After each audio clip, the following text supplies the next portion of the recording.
So I'm happy today to speak to you about something that I find um, many students considering a rural residency, residents considering a rural practice think about. And some of the fears they may have, some of the myths they may hold as truths that I want the opportunity to destroy. And, uh, and so this session really is meant to address those sorts of things. What if, for example, the other resident in your class of 2 in a rural training track is someone you can't stand? What would that be like? What's the answer to that fear? What if I join a group of older physicians and they all retire, leaving me holding the bag and unable to recruit a partner? I had a partner who had that worry. As apparently difficult as it is to recruit doctors to rural places, that could potentially happen. So this presentation explores ways of addressing those fears and creating an alternate future. I'm with Abraham Lincoln, who said, the best way to predict the future is to create it. And I hope that by the end of this presentation, you'll have a bit of an idea of what that might mean for you. These are our learning objectives, and we'll go on. So I wanted to tell you my story of being recruited to a rural place and recruiting both practice partners as well as residents to our rural training track, as well as faculty to our program, and now recruiting students to a pathway in medical school. I realize that not everyone has my story, but this is where I come from. I grew up in a brave place, I like to say. It wasn't a safe place. This was not our barn. This is the famous Star Barn in eastern Pennsylvania.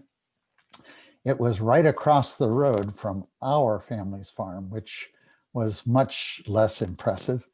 But we had a barn, and I played in the barn with my 5 brothers. We built forts and tunnels in the haymow.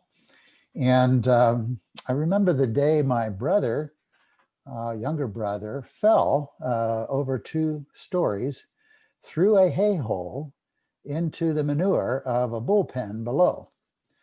Fortunately, the bulls, puzzled by what had fallen from the sky, didn't interfere, and we were able to rescue him. And because it was soft, he didn't end up getting hurt. But those kinds of things happen. One day, we came home for dinner, and my parents wanted to know what we had done. And we told them that we had taken a bike ride to my uncle's farm, which was 20 miles away on major highways. So it was different than some of the helicopter parenting that maybe folks experience today. My father was a country butcher, and from him I learned how to work hard. But I also learned a lot about entrepreneurship, and I learned to conquer what for me was a fear of the city, because we would go into the city to a farmer's market and sell meat once or twice a week. And when my wife and I, after getting married, moved to Philadelphia for medical school, I had to overcome that fear of the city yet again. So what I'd like to be able to do with my students is to bolster their courage so that they too grow up in medical school and residency in a brave place where they're willing to take real risks. I learned, however, fairly early on not to go places by myself, however. And although I love this movie, Free Solo, you wouldn't catch me doing that. And I much prefer having others along. And so when I went to look for a place of practice in West Central Ohio, I looked for a group practice. I joined a group of, at that time, 12 physicians, 2 internists, 2 pediatricians, and 6 family physicians in West Central Ohio. And I practiced there for 15 years in clinical practice, practicing comprehensive family medicine, including delivering babies, did high-risk OB, and in my career attended about 2,000 births. It was a great practice, but it wasn't perfect. There were problems, and in fact, within the first year of my arrival, 4 of the physicians split off into groups of their own. The 2 pediatricians and the 2 internists each went on to their own practice. And one of the family physicians left the practice because of a messy divorce and the fact that his father, who was also a partner, heartily disagreed with that. And so that tension led to a split. So there were things that happened over the years, but in general, it was a good place. And when students would come and visit, they would say, "You have an awesome practice. I'd love to do this." And I would tell them, well, it wasn't that way when I got here, because no place is perfect and no place stays perfect, or no place stays safe. You have to continue to shape the place you're in over time. I had the wonderful opportunity after about 15 years of practice to then develop a rural training track in family medicine. And in fact, designed the first 222 IRTT, as my Ohio license plate demonstrates, where residents spend all 3 years in the rural location and from time to time cross the bridge to the city for intensive immersion experiences. But it was a new venture and it was scary. And as I said, it was tough to recruit. My wife thought that things would get easier by creating a residency program in which we grew our own. And so every year when we'd go through the match and not fill, she would say, I thought you had gotten past this recruiting thing. And the bottom line is, in rural practice, recruiting really never stops. You're always looking for the next partner, if you will. In fact, after about 10 years in the rural training track, I lost my partner, the one of my partners who agreed to go into the residency program with me and become core faculty. We had other volunteer faculty, but he was the primary faculty person with me in the residency. And he did OB. In fact, only he and I and a part-time person who would come and provide coverage for us from time to time did obstetrics. So when I lost him to remarriage and a move to the city, I was left with the prospects of being on call almost 24/7 year round. Fortunately, it didn't work out that way, and I was able to find a replacement. But that is a fear. And what do you do when that happens?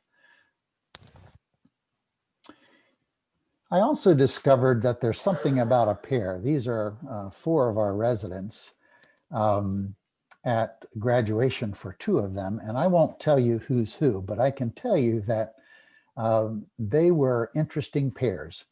We had one pair where she wore a new set of shoes every day to rounds and was dressed to the nines for rounds every day. The other had grown up on a farm, was a dairy princess, and was all about rural.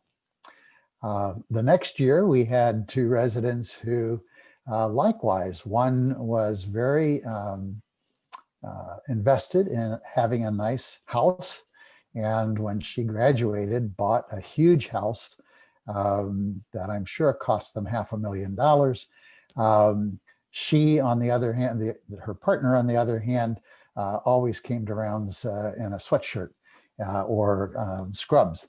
And so, you know, these two were very different. And yet every time, within months, and certainly by the end of residency, they had become the best of friends and the best buds. And I think, like an arranged marriage, when you only have two and you have no choice, you make it work. And they did. Now I'll explain that the next two residents who aren't in this picture are two guys, and they wouldn't pose for this. Finally, I'm a photographer, and I appreciate the value of light and dark in a picture and the importance of perspective and framing. And I think those are important values when you're looking at a place of practice, that you not look for a place that's all sunshine, that has no negatives, but that is balanced by a good mix of bright and dark. And sometimes it's a matter of changing your perspective and the way you think about things.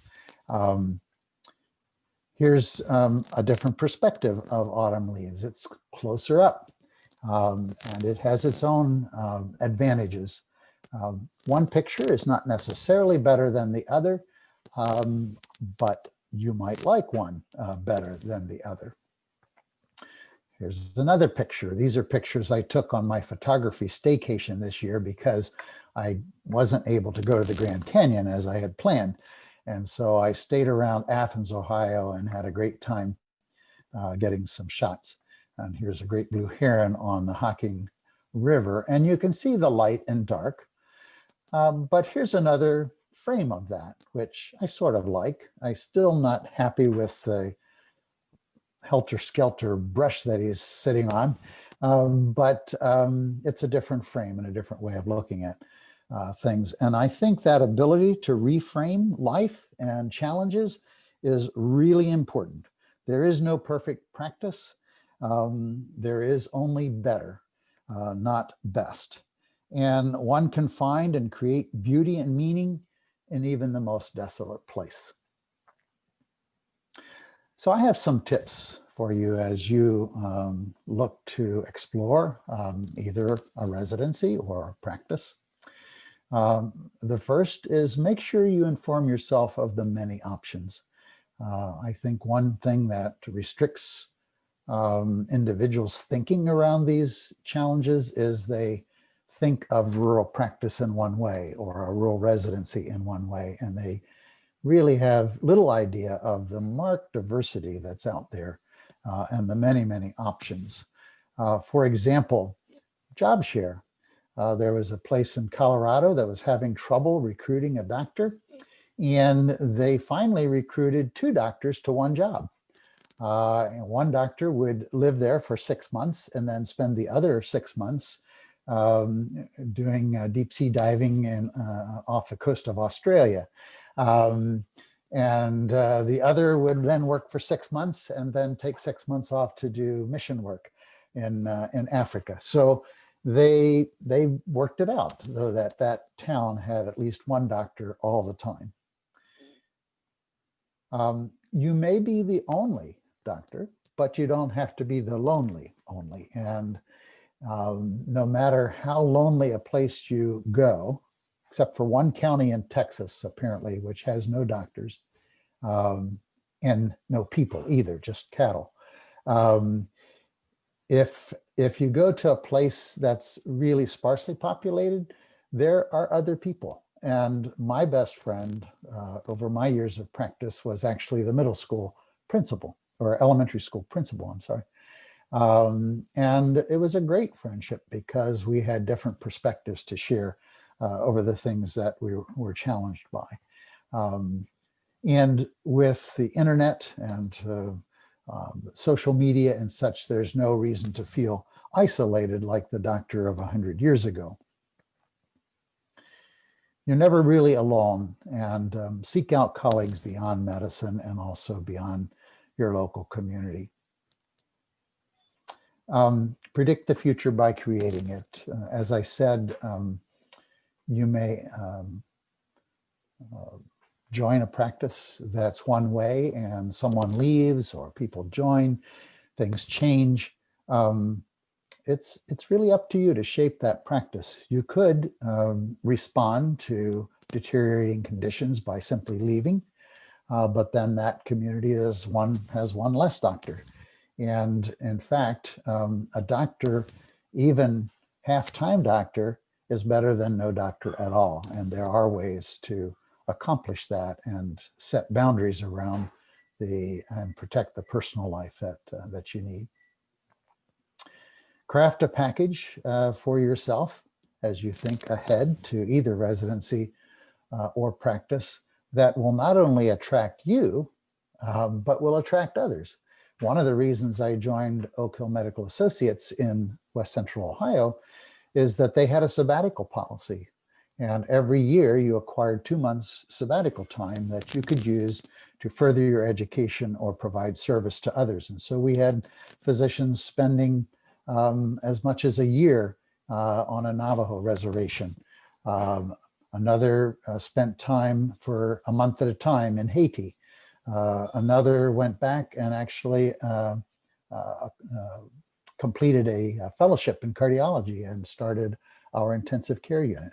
So there are lots of ways that you can craft the package to meet your needs and that of others who might be joining you. And if you're not bold enough to do this yourself, become a first follower. That partner who left after 10 years was an excellent partner over that 10 years, but he was a first follower. He said, Randy, you're the administrator, you're the designer, you take care of all of this. I'm gonna just help. And he was a great help over that time. And then I would encourage you in practice to teach, because it not only allows you to connect with potential future partners, but it also brings meaning to your practice, and it keeps you from being the lonely only, because a medical student or resident make great peers, I found.